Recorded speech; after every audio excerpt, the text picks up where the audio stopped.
One might say of the event horizon what Dante said of the entrance to hell. Abandon all hope, ye who enter here.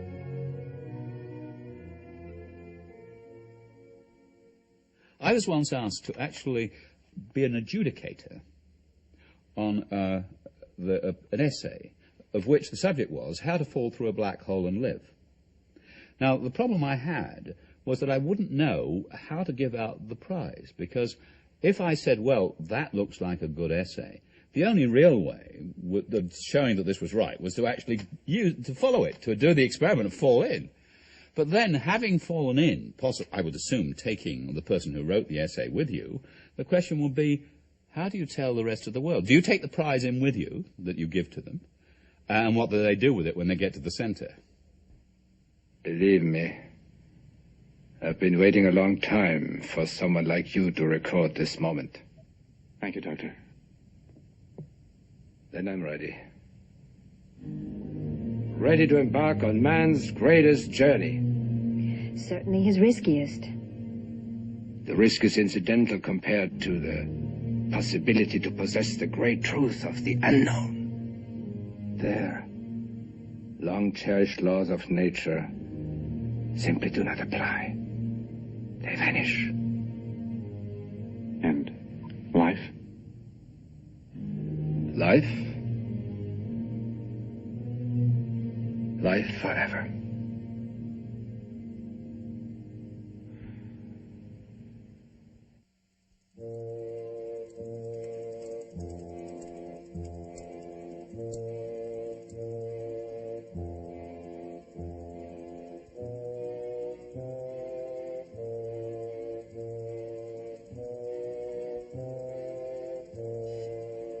If you were watching an astronaut, foolhardy enough to jump into a black hole, at some time on his watch, say 12 o'clock, he would cross the event horizon and enter the black hole.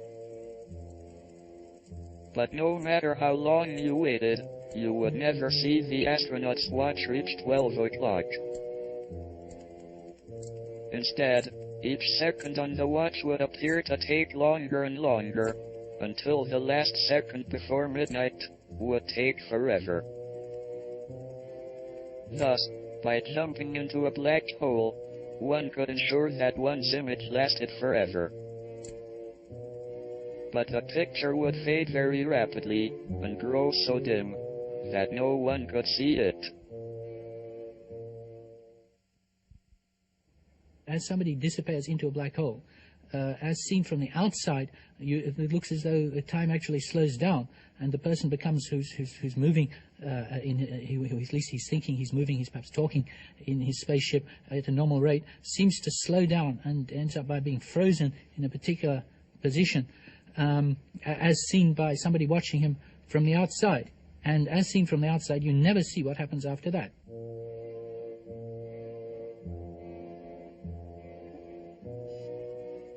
The astronaut wouldn't notice anything special when his watch reached midnight, and he crossed the event horizon into the black hole. Until, of course, he approached the singularity and was crushed into spaghetti.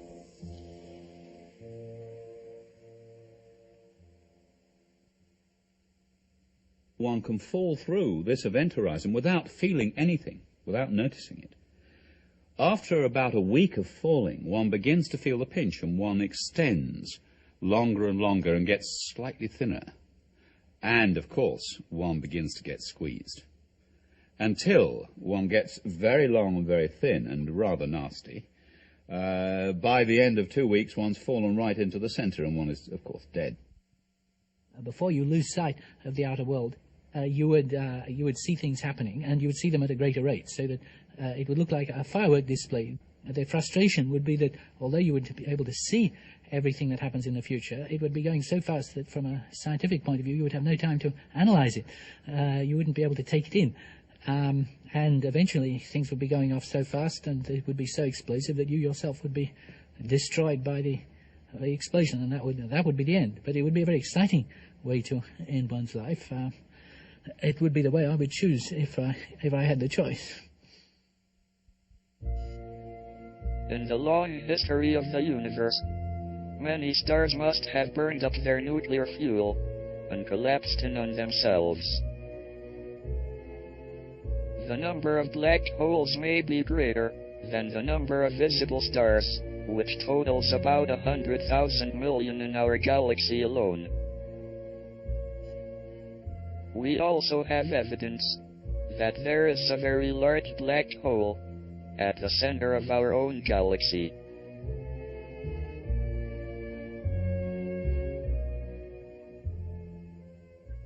Friends ask me, well, if a black hole is black, how can you see it? And I say, have you ever been to a ball?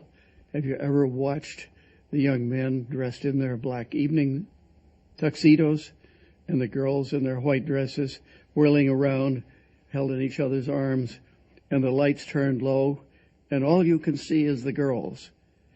Well, the girl is the ordinary star, and the boy is the black hole. You can't see the black hole any more than you can see the boy, but the girl going around gives you convincing evidence there must be something there holding her in orbit. One evening, shortly after the birth of my daughter, Lucy, I started to think about black holes as I was getting into bed. My disability makes this rather a slow process, so I had plenty of time. Suddenly, I realized that the area of the event horizon must always increase with time. The increase in the area of the event horizon was very reminiscent of a quantity called entropy, which measures the degree of disorder of a system. It is a matter of common experience that disorder tends to increase with time if things are left to themselves. Jacob Bekenstein came into the office one day. Jacob, I said, it always troubles me when I put a hot teacup next to a cold teacup. I've increased, by letting heat flow from one to the other, the amount of disorder in the universe. But Jacob, if a black hole swims by, and I drop both teacups into this, I've concealed the evidence of my crime, have I not? Bekenstein's a man of great integrity, and he looked troubled, and he came back to me later, and he said, no, you have not concealed the evidence of your crime. The black hole records what's happened to you. Stephen Hawking read the paper in which Bekenstein announced this result, thought it was preposterous, and decided to prove it was wrong. My discoveries led Jacob Bekenstein to suggest that the area of